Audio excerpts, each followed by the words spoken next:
a souhaité avoir après ces échanges sur la loi du 11 février 2005, avoir des témoignages de parents, d'adultes, et donc avec Elvire qui va les travailler un petit peu, voilà, pour qu'ils nous fassent part de leur parcours. Exactement.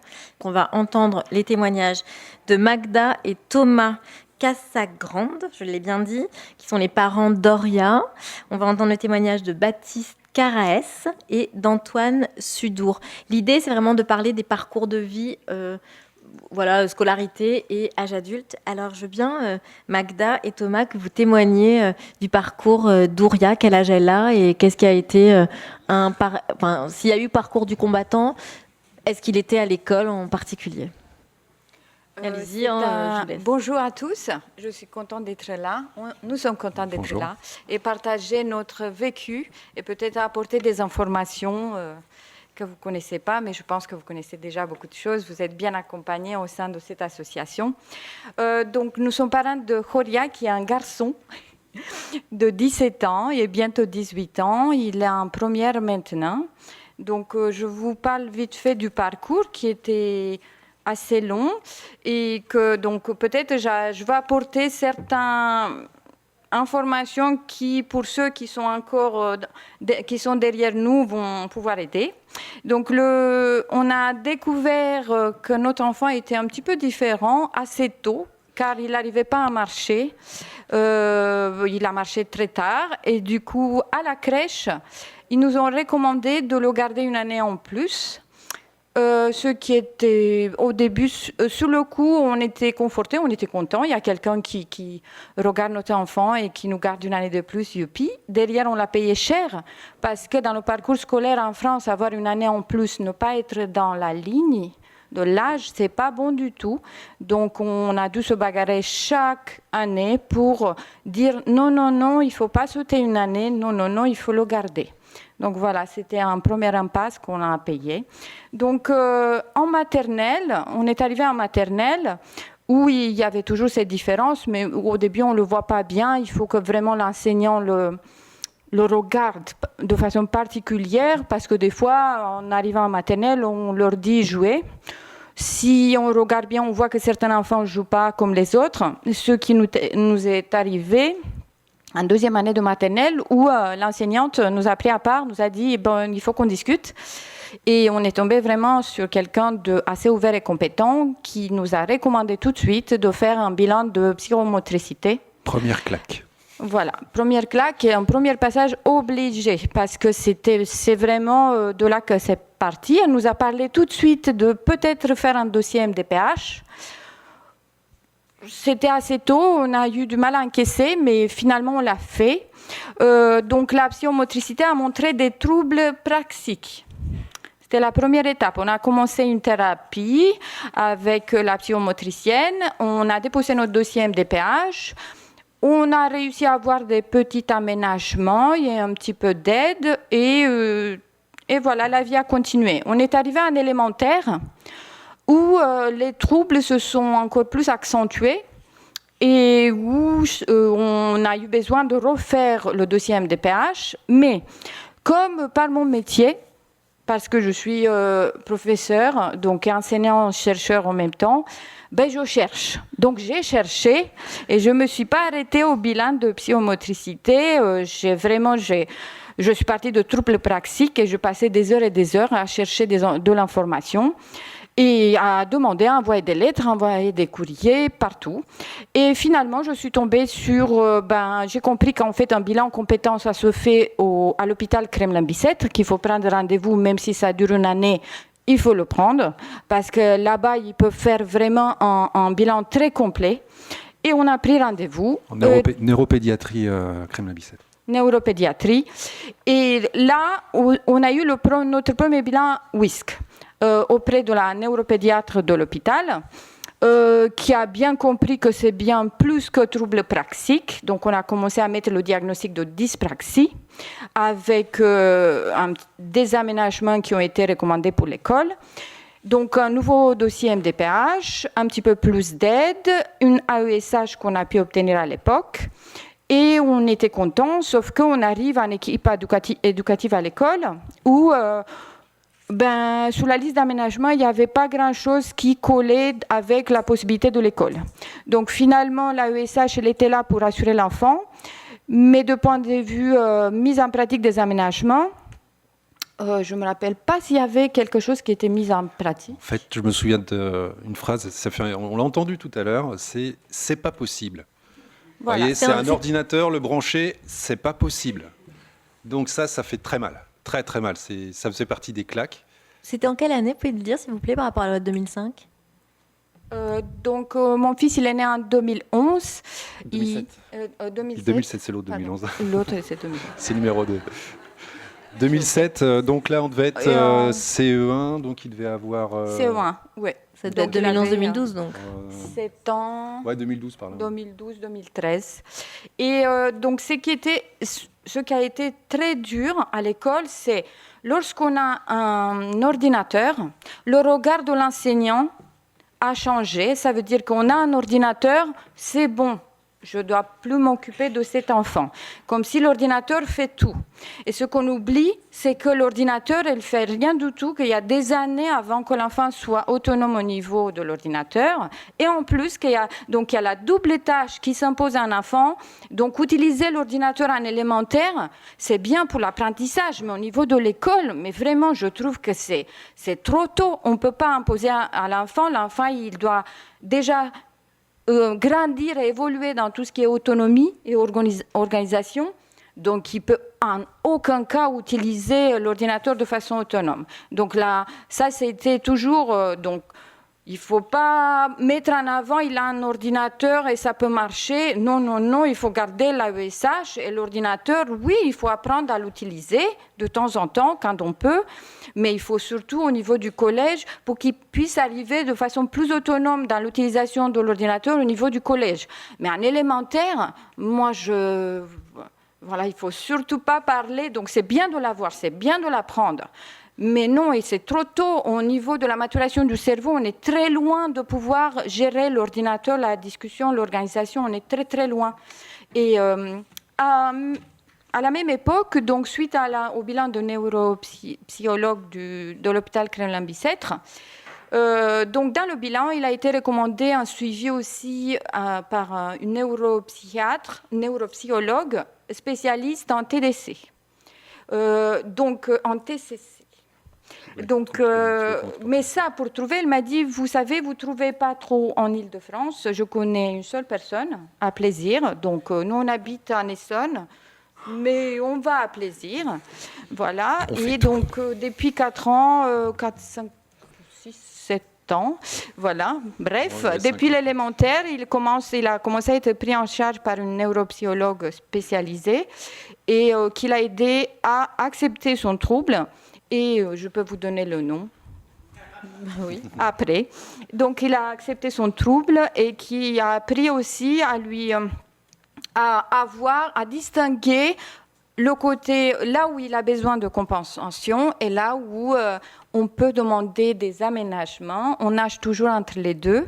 Le côté aménagement, c'est nous les parents qu'on se bagarre. Et le côté compensation, c'est les MDPH, c'est qu'est-ce qu'on met dans le dossier MDPH. En fait. Et par rapport au dossier MDPH, vous avez une reconnaissance de handicap et des aménagements sur combien d'années ?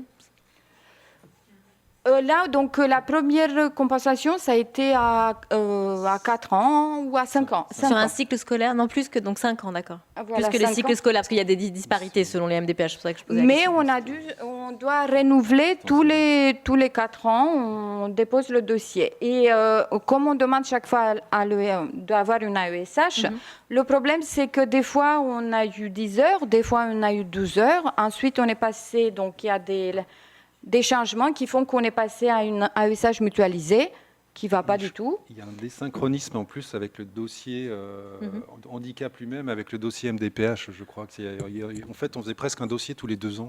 Voilà. Oui, c'est ça, le temps que ce soit traité. C'était... on demande à ESH, on demande l'allocation, on demande le matériel. On faisait toujours des dossiers de toute façon. Maintenant, ils ont tout est en même temps maintenant. Tout ça.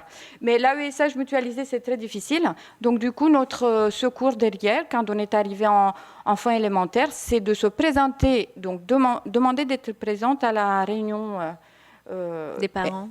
MDPH. Ah oui, vous êtes allé en Commission- CDAPH, la commission donc en Donc, commission. commission MDPH, on a demandé d'être présent. Et vraiment, si vous n'obtenez pas ce que vous souhaitez, je vous recommande de demander d'être présent parce que là, on peut vraiment soutenir le cas de notre enfant, on peut présenter les problèmes et on peut vraiment bien se préparer. Et en général, ils sont obligés de nous recevoir. Oui, Et c'est un droit. Voilà. Et ils ne donnent pas, en général, le fait de ne pas répondre positivement à une demande, c'est souvent par manque d'information et manque de précision sur certaines choses. Ils ne comprennent pas. Voilà pourquoi on demande plus et on demande ça. Donc, le fait d'être là, ça aide beaucoup. Et Oui, ça, puis- j'ai vu la différence quand on est passé au lycée, parce qu'on a demandé au lycée, normalement, on diminue le nombre d'heures d'AESH. Ben, notre fils, ce n'est pas possible. C'est vraiment la recommandation de la neuropsychologue, c'était d'être très attentif. Et donc, il peut pas arriver à écrire à l'ordinateur et à écouter. Donc, notre choix, c'était de séparer les deux tâches. Une tâche qui était donnée à l'AESH, donc l'écriture, et lui doit faire attention au tableau. Et pour cela, il nous fallait bien plus d'heures d'AESH. Et pour cela, on est allé en force. En commission. En commission, donc Allez-y bien préparé. Hein. Ah oui, on a une semaine de préparation, hein, tout était... Donc, j'ai parlé pendant une demi-heure comme maintenant, là, j'ai du mal à m'arrêter, mais je vais m'arrêter. Donc, j'ai présenté tout ce que j'avais pu récupérer comme information et pourquoi et comment. Et à la fin, le président de la commission m'a dit « Ok, on a compris, vous avez répondu à notre question. » Donc, finalement, on a eu 20 heures d'AESH pour le lycée. Et ça, c'est vraiment bien. Parce que je pense, d'après les témoignages et les connaissances que j'ai, ce n'est pas souvent qu'on obtient ça. Donc, pour finir, après l'élémentaire, le problème de l'élémentaire, c'est l'enseignant qu'on a devant nous. Parce qu'en élémentaire, on a un enseignant par année. Donc, si on tombe bien, on est content. Si on tombe mal, on n'est pas content du tout. Et nous, on n'était pas contents du tout. Non, j'ai un peu d'optimisme. Il y a 3 catégories d'enseignants. Tu le disais. Il y a ce qu'on pourrait appeler les irrécupérables, qui sont plutôt ceux qui ne voudront pas changer. Ceux qui, c'est perdu d'avance. Ceux-là, ils nous mangent beaucoup d'énergie au départ, puis avec le temps, les années durant, on se dit, ceux-là, ça ne sert à rien de gaspiller notre énergie. Concentrons-nous sur les autres. Il y a ceux qui sont formés, souvent les plus jeunes, les remplaçants qui arrivaient, on était souvent ceux qui étaient à mi-temps, et c'était des jeunes, une envie, une soif de connaissance, d'apprendre comment je pourrais faire. C'était très très demandeur, c'était génial. Puis après, il y a ceux qui sont, on va dire, entre les deux, qui veulent apprendre. Ils ont des contraintes parce que ça dépend souvent des effectifs des classes, mais ils essayent. Donc, on se concentre sur le milieu. Ceux qui sont aussi, qui savent déjà beaucoup de choses, c'est génial. Ça nous aide beaucoup. Et puis les autres, je dirais tant pis pour eux. Donc, en élémentaire, donc à la fin de l'élémentaire, c'était tellement dur pour nous, les parents, et pour mon fils aussi, qu'on a décidé de passer en privé. Donc, il est maintenant, depuis quelques années, dans un collège-lycée privé, où ça se passe mieux, parce que le bien-être, il est quand même... Dans notre collège, on a fait un choix d'un collège qu'on connaissait un petit peu. On savait que le bien-être, il est un petit peu mis en avant par rapport à l'apprentissage. Et la bienveillance, c'est un mot qu'on entend beaucoup dans ce collège. Donc, ça se passe mieux. Mais néanmoins, tous les ans, on va à la rencontre de tous les enseignants de l'année. Je prends un rendez-vous. Donc, le mois de septembre, il est blindé. Le nomadisme, voilà, c'est le terme qui a été employé tout à l'heure, le nomadisme. On fait tous les profs, on a fait tous les profs depuis le professeur, tous les ans, et pour expliquer. Pour les examens également. Pour les examens, donc ça passe toujours par équipe éducative avec l'ESS. Oui, voilà, avec le bilan qui est mis en place. Mais d'un autre côté, on est toujours... Mon côté chercheur fait que on est toujours en train de faire des bilans, on y va beaucoup plus loin. Donc, on fait toujours des bilans et des bilans et des bilans. Et ce qui fait qu'on vient toujours avec un super dossier. Donc, les aménagements, on a parce qu'on a toujours beaucoup de preuves à l'appui. Et quand il y a des preuves donnés par des médecins, ben, ça se passe mieux au niveau MDPH. Donc, mon conseil, c'est de faire toujours des bilans, ne pas s'arrêter à la psychomotricité, d'aller faire des bilans avec une neuropsychologue, faire des bilans avec une ergothérapeute, des bilans avec médecin neurologue, toujours avoir un appui médical parce que malheureusement au niveau des MDPH, c'est ce qui marche au mieux. Là, vous parlez des MDPH, mais bon, ça implique quand même des frais très importants d'aller faire des bilans régulièrement chez l'ergothérapeute, le psychomotricien ou le neuropédiatre. Toutes les familles ne peuvent pas. Alors que quand les bilans sont posés, comme c'est des troubles persistants et durables, je ne comprends pas très bien, alors, je poserai peut-être la question, pourquoi l'école, l'éducation nationale, demande en permanence au moment des aménagements à ce qu'il y ait des nouveaux bilans qui soient faits. Enfin, vous n'avez pas la réponse, c'est une question que je poserai plus tard, mais c'est quand même quelque chose qu'on pourrait... C'est pour Étienne Pau.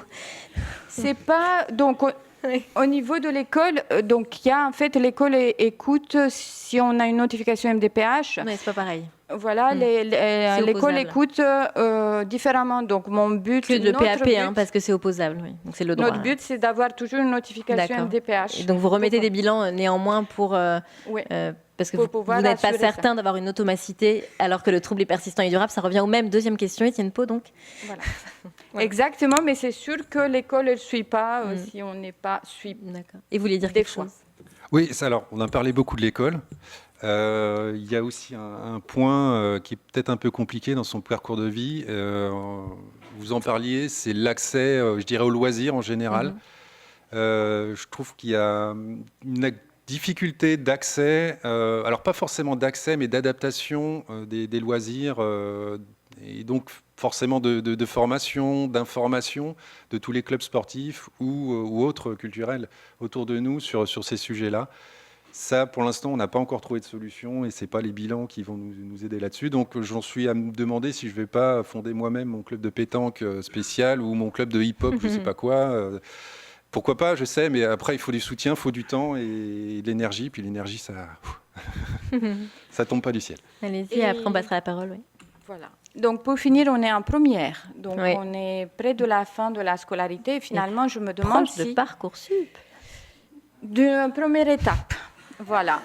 Mais on verra. Il faut retrouver l'énergie pour la suite. Parce que nous, on passe, nous aussi, le baccalauréat. Hein, on est tous d'accord qu'on passe ensemble le baccalauréat. Et le problème, c'est qu'en fait, je me suis rendu compte, vu le parcours, que j'ai encore plus peur de la suite que jusqu'à maintenant. Parce que jusqu'à maintenant, j'avais un enfant qui allait à l'école.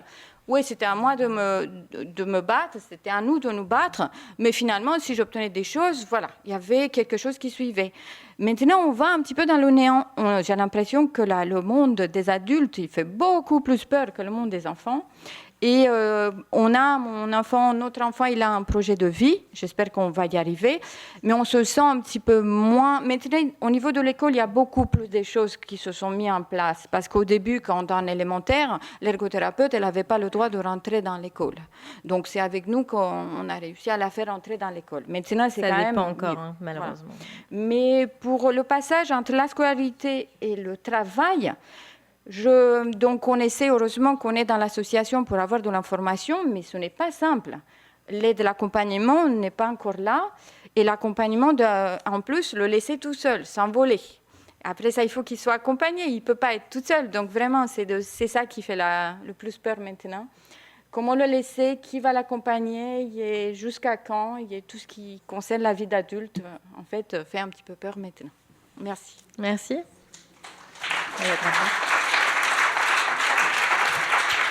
Je passe la parole à Baptiste. Je veux bien que vous vous présentiez, s'il vous plaît. Ok, moi c'est Baptiste Carès, j'ai 29 ans cette année. Quel métier vous faites? Alors, je suis fonctionnaire, je travaille en lycée, je suis agent de maintenance en bâtiment et en informatique pour la région Bretagne, puisque je suis breton. Voilà. Vous pouvez me raconter votre parcours? Est-ce qu'il y a eu des empêchements? À quels endroits? Pas de souci. Alors, du coup, l'une de mes maîtresses avait remarqué à peu près vers l'âge de mes 4 ans qu'il y avait des petits soucis qui en a du coup référé à mes parents. Mes parents avaient remarqué aussi de leur côté qu'il y avait certains petits trucs qui dysfonctionnaient. J'ai été diagnostiqué vers mes 10 ans. La maîtresse de de l'école à l'époque m'avait dit ben, ramène un ordinateur perso en gros pour t'entraîner dessus. En sachant que j'ai fait maternelle et collège à Primaire. Diwan. Ah oui, primaire, oui. Primaire et collège à Diwan. Donc Peut-être dire ce que c'est. immersion. Enfin, je sais pas si tout le monde le sait. Voilà. Diwan, breton. c'est école en fait totalement en breton. Il n'y a que certains cours qui sont en français, comme le français. Voilà. Donc voilà, c'est ça.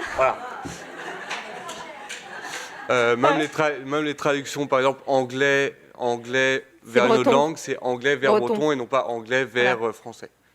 Donc, voilà. Donc c'est ta langue en fait C'est étrangère, le français. C'est. Non, pas vraiment, j'exagère. C'est ma deuxième langue. Ta deuxième langue, voilà.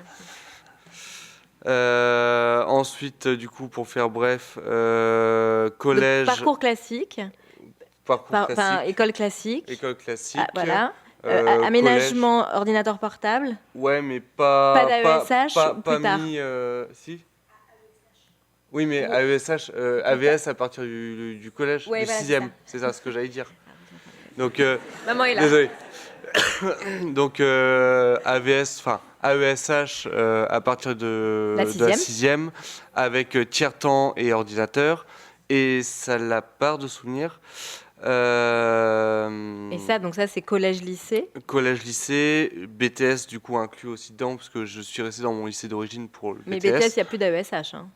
Ah ben moi j'avais, D'accord. à 100%. D'accord, non. Mais... Par contre, arrivé en licence professionnelle là, y a plus. à la fac, Voilà. je n'avais pas Voilà. parce que c'était à la fac et Voilà. du coup c'était un lecteur-scripteur d'examen. Voilà, d'accord. Donc il y a tous les cours, aménagements. c'est ça, et tous les cours je me débrouillais pour les avoir et pour les bosser. Et j'avais le droit en fait que à ce lecteur-scripteur d'examen pendant les examens. Le reste du temps, je me débrouillais. Et j'ai eu ma licence professionnelle en domotique. Avec une pas si mauvaise note que ça. Bravo. Voilà. Bravo. Comme quoi tout est possible, parce qu'en sixième ou en 5e de souvenir, le médecin scolaire m'avait dit que ça serait bien que j'aille en IME plutôt que rester dans le système scolaire lambda. Ah oui, à cette époque-là, c'était l'IME. Voilà. Vu que je ne serais pas capable d'aller jusqu'au brevet. Même jusqu'au brevet, tout simplement. Donc, la filière technique, elle avait été proposée assez tôt. Donc, j'ai fait une STI2D. Enfin, là, IME, ça n'a rien à voir. Mais... J'ai fait d'abord un bac général STI2D, option SIN, donc c'est tout ce qui est système numérique. Ensuite, je suis parti en BTS domotique et ensuite, par la suite, du coup, la licence professionnelle domotique. Et pendant cette licence professionnelle domotique, j'étais en alternance. Et j'étais en alternance dans le commerce, chez un grossiste électrique.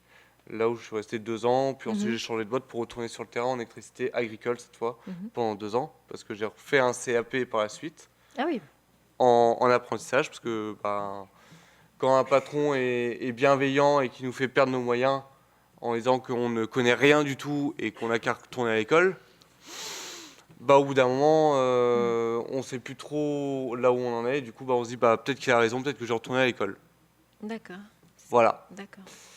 Et donc après, j'ai été travailler chez Bariag Marine pendant 8 mois. Et après, je suis arrivé à la région Bretagne le 29 novembre 2021. Et depuis, j'ai pas bougé. Et vous avez une RQTH, vous l'avez dit en entretien ? Oui. Je l'ai dit en entretien directement. Dès que j'arrive quelque part, de toute façon, je préviens directement les autres collègues ainsi que les chefs que j'ai une RQTH par rapport à telle et telle difficulté. Vous leur expliquez ? En quoi ça consiste ? Je leur explique en quoi ça consiste. Après, c'est plus ou moins toléré suivant où j'étais. Toléré, c'est-à-dire ? Enfin, toléré, c'est... Ça veut dire quoi, toléré ? Compris ou accepté ? Certains l'acceptent plus ou moins et certains me reprochent, m'ont reproché en tout cas dans les anciens jobs, ces difficultés-là. Là où je suis aujourd'hui, il n'y a aucun souci avec mes collègues. Au contraire, eux, ils sont plus que contents de moi et me font plus confiance que... Voilà, autant confiance que quelqu'un de lambda. Manager et collègue ? Collègue, oui. Manager, vu qu'on change tous les 3 mois de manager, c'est un peu compliqué. Mais ça se passe bien quand même, non, parce que souvent c'est dit que quand on a une RQTH, l'utilité, parfois il y a des... Alors il y a des incompréhensions par rapport à... Ouais, mais en fait, moi je te vois, t'es normal, t'as pas... Enfin, entre guillemets, t'as pas de tard, on voit pas où ça dysfonctionne. C'est le côté invisible donc. Voilà. Mais par contre, parfois, ils me reprochent des choses qui sont notamment dues à mes difficultés. Et comment vous faites s'en rendre là? compte. Ouais, comment vous faites? J'essaye de leur expliquer que c'est plus ou moins mes difficultés. Et qu'ils pourraient mettre en place des Et mesures de que- compensation à cet endroit-là spécifiquement? Alors, on a fait venir parce que du coup, j'ai oublié de dire que je suis aussi par l'emploi accompagné. Oui. Vous avez eu une prestation d'emploi accompagné? Ouais, depuis 2 ans, 3 ans, je sais plus. Ainsi que par le SAVS 10 qui est sur Brest. Et que les deux se sont mis en relation en fait pour aller voir directement en fait comment ça se passait dans mon travail, c'est ça, et puis aménager si besoin. Alors malheureusement ils n'ont trouvé aucune solution pour aménager parce que ils n'en connaissent aucune. Et vous en connaissez vous? J'ai déjà plus ou moins mis mes adaptations, enfin mes moyens de compensation en place. Vous-même? Sans m'en rendre compte, parce que pour moi c'était de la vie de tous les jours. Enfin, à force on ne se rend plus forcément compte de nos difficultés parce qu'on a l'habitude de vivre avec tout simplement. Et de compenser. Ouais. Et de compenser. Donc on ne sait plus là où on commence et là où on compense plus au bout d'un moment. Et vous avez le permis? J'ai le permis seulement en boîte automatique parce que la boîte manuelle est trop compliquée. Donc j'ai le cas où j'ai dû me racheter un véhicule il n'y a pas longtemps parce que je suis toujours en crédit dessus. Du coup on s'était posé la question de est-ce que la MDPH pourrait faire un financement par rapport au fait que je ne puisse pas passer parce que trop compliqué de passer sur boîte manuelle. Sauf qu'en se renseignant, il fallait voir d'abord le médecin de la préfecture. Et c'était même pas garanti qu'en voyant le médecin de la préfecture, on m'accorde le fait que je puisse avoir un financement de la MDPH. Donc on a laissé tomber l'idée. Et du coup, le delta qui est entre la boîte automatique et la boîte manuelle, qui est quand même de 5 000 €, parce que j'avais demandé un devis comparatif, désolé, c'est pour ma pomme et puis basta. D'accord. Voilà. Et juste après, je passerai la parole à Antoine. Après, au travail, par contre, vous avez eu un aménagement avec un véhicule. C'est ça. En fait, la région Bretagne, du fait que j'ai exprimé du coup mes difficultés, que j'ai dit là où ça pouvait pêcher, et qu'on n'avait que des véhicules en boîte manuelle, ont investi l'année dernière et du coup on l'a reçu en septembre 2024, un fourgon en boîte automatique. Voilà. Donc c'est une mesure de compensation. Donc c'est une mesure de compensation D'accord. que la région a faite. Voilà. Merci. De rien. Bravo. Alors, bonjour Antoine, merci d'être avec nous. Est-ce que je vous laisse vous présenter comme les gens qui vous entourent? Alors, bonjour à tous. Je m'appelle Antoine Sudour. Je suis adulte dyspraxique. Alors, j'ai été diagnostiqué dyspraxique très tardivement.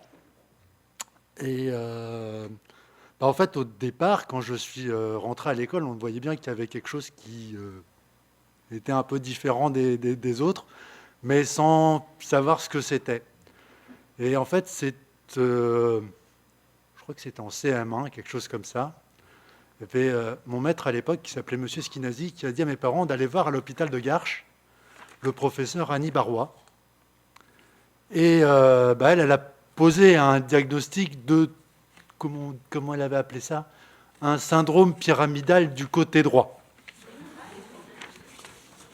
Ça apporte beaucoup de choses. Alors, là-dessus, faut avancer avec ces différences, mais aussi ses points forts. Et à partir de là, je suis rentré au collège. Alors au collège, c'était un peu paradoxal, parce que d'un côté, j'ai pu avoir un groupe d'amis qui m'a beaucoup aidé, parce que il m'aidait à apprendre les cours quand le prof essuyait le tableau avant que j'ai eu le temps de terminer la phrase que j'étais en train d'écrire, ou de me passer les cahiers en récréation et en fin de cours. Donc ça, c'était vraiment super top de leur part. Je leur rends encore hommage. J'avais aussi ma maman qui était prof au collège dans cet établissement-là. Alors c'était un peu le double tranchant, c'est-à-dire que d'un côté, c'était sympa pour pouvoir récupérer certains cours en fin de parcours, là encore, parce que quand on rame derrière, c'est quand même assez pratique. D'un autre côté, par contre, les réflexions, c'était parfois moins sympa. Mais bon, ça, c'est un autre débat. J'arrive ensuite au lycée, forcément le petit groupe se disloque, et là, panique à bord.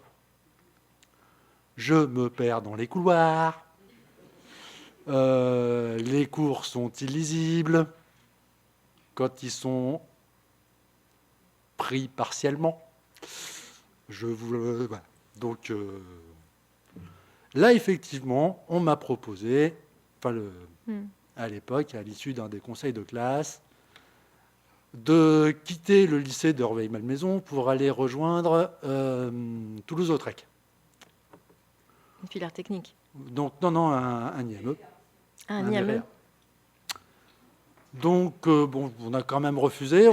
Et là, le proviseur adjoint a dit, mais on tente un redoublement. On tente un redoublement de seconde, et puis on voit comment ça se passe. Et là, je reconnais de nouveau un coup de chance. Petit groupe d'amis qui se reforment. Et là, pareil, les cours reprennent, j'arrive à tenir le coup. Bon, en plus, il y avait quand même aussi une redite de ce qui avait été fait l'année précédente, qui m'a quand même pas mal aidé. Et donc, du coup, j'arrive à passer en première.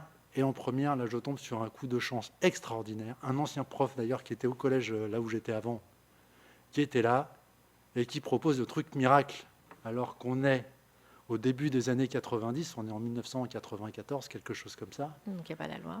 Et qui propose un ordinateur portable pour prendre les cours de français et d'histoire géo. Ah bah oui, ça change tout. Le cours est lisible, j'arrive à le prendre. Voilà, il y a eu quelques tâtonnements au départ. Sauf que là, pareil, le petit groupe a fait bloc d'un coup. Au moment où j'ai amené l'ordinateur pour la première fois, en disant, maintenant, vous balancez tout ce que vous avez à dire, mais après, vous la fermez tous. Et du coup, ça a marché.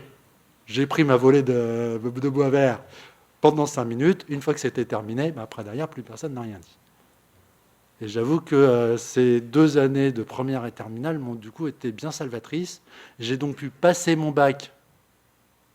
Alors, un bac G, G1 à l'époque. Mais voilà, avec l'ordinateur pour l'épreuve de français et l'épreuve de philo. Les autres épreuves, de toute façon, comme c'était principalement des oraux, ça s'est plutôt bien passé. Et du coup, j'ai eu mon bac. À partir de là, les aménagements, au revoir. Plus, ouais. Sauf que là, j'ai eu la super idée de vouloir faire une prépa. 2 ans d'enfer. Avec un prof de maths qui, à tous les cours, vous demande « Mais vous n'avez pas encore démissionné ?» Ben non, et rien que pour ta tête, déjà, je ne démissionnerai pas. Ça, c'était un peu ma petite phrase à l'intérieur. Je ne l'ai jamais sortie, mais elle était là. Et j'aurais quand même quelque chose au bout. Ça a été mon cas. Je suis rentré à l'ESLK, donc une toute petite école de commerce parisienne, pas très loin d'ici, d'ailleurs. Et d'ailleurs, j'ai croisé ce gars-là il y a quelques années. Je venais juste de rentrer dans mon job actuel. Et quand je lui ai dit, quand je l'ai croisé dans le métro et que je lui ai dit que j'étais sorti de l'ESLK et qu'aujourd'hui je bossais, il m'a dit, j'aurais jamais misé un copec sur vous dans cette école. Comme quoi. Voilà. Comme quoi, j'ai quand même envie de porter ce petit espoir en disant, non mais c'est pas parce qu'on est dyslexique qu'on s'en sort pas. Après ça, donc du coup, je fais mon école de commerce. Puis bon, j'avais quand même passé quelques stages. Alors, il y en avait quelques-uns qui sont plutôt bien passés. Je veux dire, j'avais fait un super stage à l'Institut français du pétrole en tant que consultant, achat, etc. Là, ça avait été très sympa. J'ai fait mon stage de dernière année dans une boîte de maintenance industrielle aussi, qui s'était plutôt bien passé. Ils m'avaient envoyé en voyage un peu partout sur le territoire français, c'était sympa. Bon, j'avais pas ramené grand-chose, donc du coup, ils m'ont pas gardé, mais ça, c'était un autre problème. Et par contre, après, j'ai dit, mais moi, j'ai mal vécu quand même globalement. J'ai pas très très bien vécu l'école, mais j'ai envie de tenter un truc. Si je rentrais à l'IUFM. Donc, je passe le concours. Alors, une première fois à l'Académie de Versailles, je me plante, mais parce que je l'avais mal préparé. Il faut dire les choses très honnêtement. Donc je le repasse sur l'Académie de Créteil.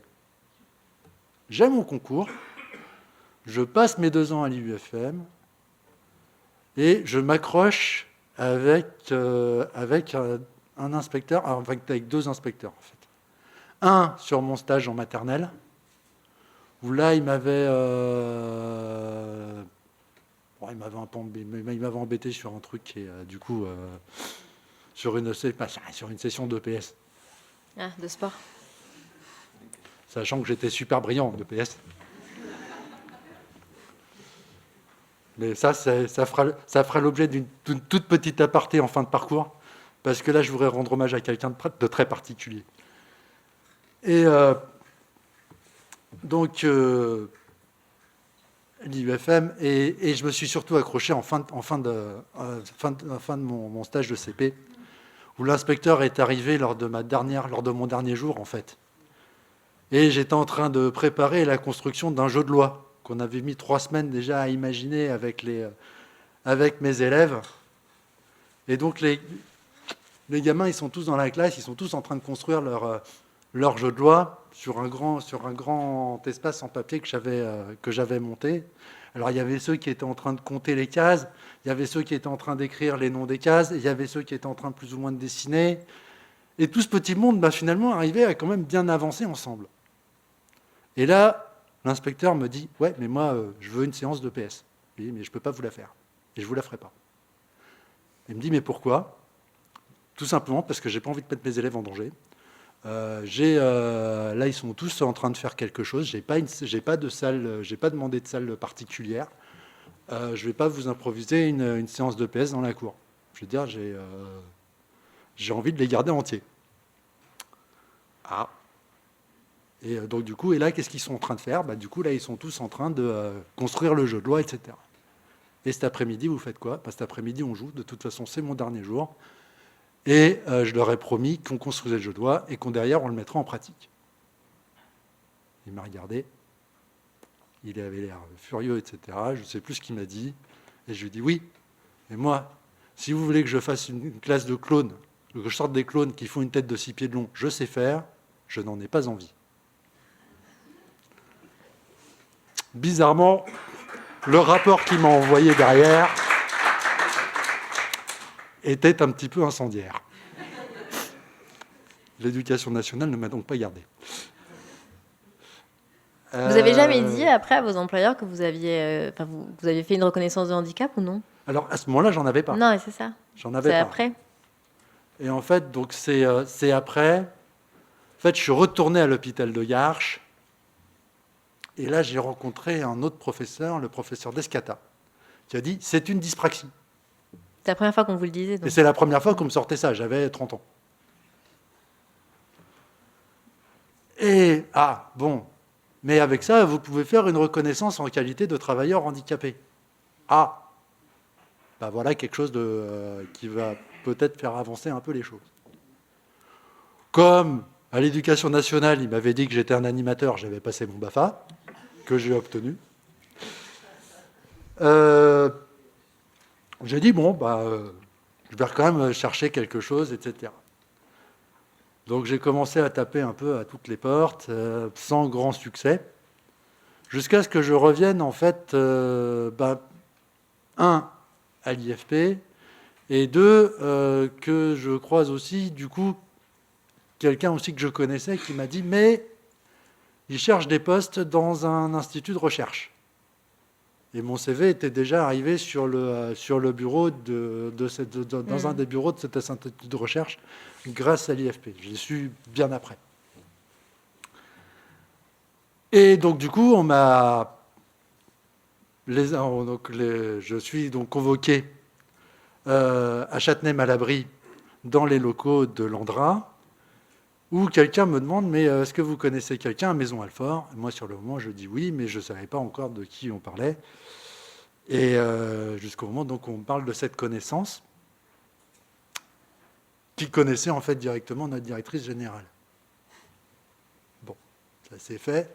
Mais en même temps, comme je disais, mon CV était déjà arrivé avant sur le bureau du GAP par l'intermédiaire d'un autre biais. Donc les deux ont permis de me faciliter beaucoup la vie. Derrière, moi, je suis arrivé avec ma RQTH. Donc ils ont dit, mais c'est encore mieux. Nous, justement, ça va nous permettre de pouvoir rentrer dans nos quotas. Dans les fameux 6%, donc. Voilà. Donc allez-y, venez nous... venez. D'accord. C'est là, donc, on me dit, mais est-ce que ça vous fait peur d'aller travailler à 400 km de chez vous? Ah. Quid? Oui. En fait, bon, nous sommes une agence nationale. Notre siège donc, est basé à Châtenay-Malabry. Par contre, on a un centre industriel dans l'Aube, près de Troyes. Et on a un centre de recherche dans la Meuse. Est-ce que ça vous intéresse? Je ne connais pas la Meuse. Allons-y. Allons-y, casquette, c'est la foire au chapeau. Et je suis parti avec donc mon baluchon, ma RQTH. Et vous êtes resté etc. combien de temps? Et je suis parti donc au mois de décembre 2007. Je suis rentré au 1er décembre 2007. D'accord. Donc dans ce laboratoire de l'Andra à Bure dans la Meuse. Et vous y êtes encore? J'y suis encore. D'accord. Donc je suis rentré en tant que gestionnaire administratif. Aujourd'hui, je suis cadre d'intendance. D'accord. Donc globalement, à peu près le même job. Là aussi, c'était un peu rocambolesque parce que mon arrivée était prévue sans lettre. Mais ça n'avait pas de rapport avec le TDC, ça? Alors, il n'y avait pas franchement de rapport avec le TDC, mais en même temps, ils ne savaient pas ce que c'était. Oui, vous avez dû leur expliquer. J'ai dû l'expliquer. Donc vous l'avez dit, au-delà du management, parce qu'il n'y a pas d'obligation. Je l'ai dit donc au management et après derrière, je l'ai surtout dit. Enfin, j'ai essayé déjà de rentrer dans le Dans le système. De rentrer dans le système. Et donc du coup, déjà, et puis au bout de quelques semaines, j'ai trouvé une personne de confiance et du coup, je lui ai dit voilà, je te confie la reconnaissance. Elle me dit ah oui, d'accord, ok, très bien. Je la mets dans mon bureau. Voilà. Mais c'était pas une RH? Alors, c'était notre assistante qui s'occupait en même temps des RH. D'accord. C'était l'assistante du service administratif. Donc vous l'avez pas dit au moment de l'embauche quand Je même? l'ai pas dit à tout le monde. Mon chef direct le savait, mais c'était... D'accord. Pourquoi vous l'avez pas dit à ce moment-là? Parce que j'avais quand même du mal à accepter ma différence, entre guillemets. Vous craignez pour le travail ou c'était plus quelque chose d'intime? Il y avait le fait que non, mais j'acceptais déjà pas moi-même la situation. Donc vos amis ne le savaient pas non plus? Puis le fait d'être arrivé comme ça, voilà. Oui, j'ai compris. Donc, mais vos amis ne le savaient pas non plus? Quelque chose dont vous ne parliez pas? Parce que là, vous en parlez. Là, j'en parle maintenant, mais en fait, quand je suis arrivé là-bas, j'étais tout seul, je connaissais personne. Oui, mais les amis que vous aviez... les amis que j'avais en région parisienne, ils le savaient ils l'ont su, voilà. Mais dans le travail, vous préfériez que ça ne se sache pas vraiment? Je ne voulais pas que ça se sache trop dans le travail. En fait. D'accord. Et donc, finalement... Et donc, du coup, après, c'est là que j'ai eu quand même quelques petites difficultés dans l'insertion, justement, professionnelle. C'est là que j'ai une collègue, cette même collègue qui m'a dit, mais tu vas voir, on va essayer de regarder un peu s'il n'y a pas des associations. C'est là que j'ai commencé à contacter un certain nombre, quelques associations, et dont DFD. Et puis, une personne ici présente a répondu ouais, écoute, on se retrouve, on va prendre un café à Châlons et on va passer un petit moment à discuter et à voir un petit peu ce qu'on peut, comment on peut avancer. Et puis, j'ai adhéré à DFD 51 dans la foulée. Je la remercierai jamais assez. Elle est là? Elle est là? Elle est là, elle est dans la salle. Et vous levez? Si vous avez... c'est pas du tout une obligation et voilà. Merci. Bravo. C'était le soutien, donc. Elle a été d'un grand soutien, Et quand après j'ai changé de direction, j'ai eu une période qui a été très compliquée. Et là encore, DFD a été très présent. à la fois à l'extérieur de l'entreprise, parce qu'effectivement, quand j'étais pas bien et que j'ai appelé les différents membres de DFD, souvent au secours, qui ont toujours répondu présent là encore, mais aussi que du coup, ils sont aussi intervenus dans l'entreprise par le biais de DFD Lorraine qui est arrivé, qui a aussi agi Mais ils sont, pardon, par une intervention. Excusez-moi, juste, je me permets. Ils sont intervenus dans l'entreprise pourquoi? Pour demander des aménagements, par exemple, Alors, pour qu'on comprenne mieux le trouble? Pour deux choses. Pour comprendre, pour former? Pour deux choses, pour faire comprendre le trouble et pour demander des aménagements D'accord. qui étaient devenus nécessaires, parce que ça faisait 12 ans que j'étais dans la maison et que d'un coup, je ne sais plus faire mon job. D'accord. Comme un burn-out, ce qui est assez classique quand on a beaucoup compensé, qu'on n'a pas mis en place les aménagements. Il y a un moment où, notamment les adultes, où il y a une reconnaissance tardive, où il y a ça, il y en a beaucoup qui partent en burn-out, il y a vraiment comme une décompensation, et là c'est très compliqué. C'est ça. Et dans la foulée, en plus derrière, bon, il y a eu une histoire d'accident de bagnole qui a été quand même assez sévère, etc. Bon, vous avez eu tout en même temps. J'ai tout eu en même temps, ce qui a fait qu'effectivement, ça a été très très compliqué. Il a fallu refaire une sensibilisation. En entreprise donc? Dans l'entreprise. D'accord. Donc après, derrière, je rechange de chef. Et là, j'ai eu dernièrement un accident de travail, bon, pas grave, mais du coup, je me suis refait tomber un truc sur le pied. Du coup, il a fallu qu'on me réaménage encore des choses, des chaussures de sécurité.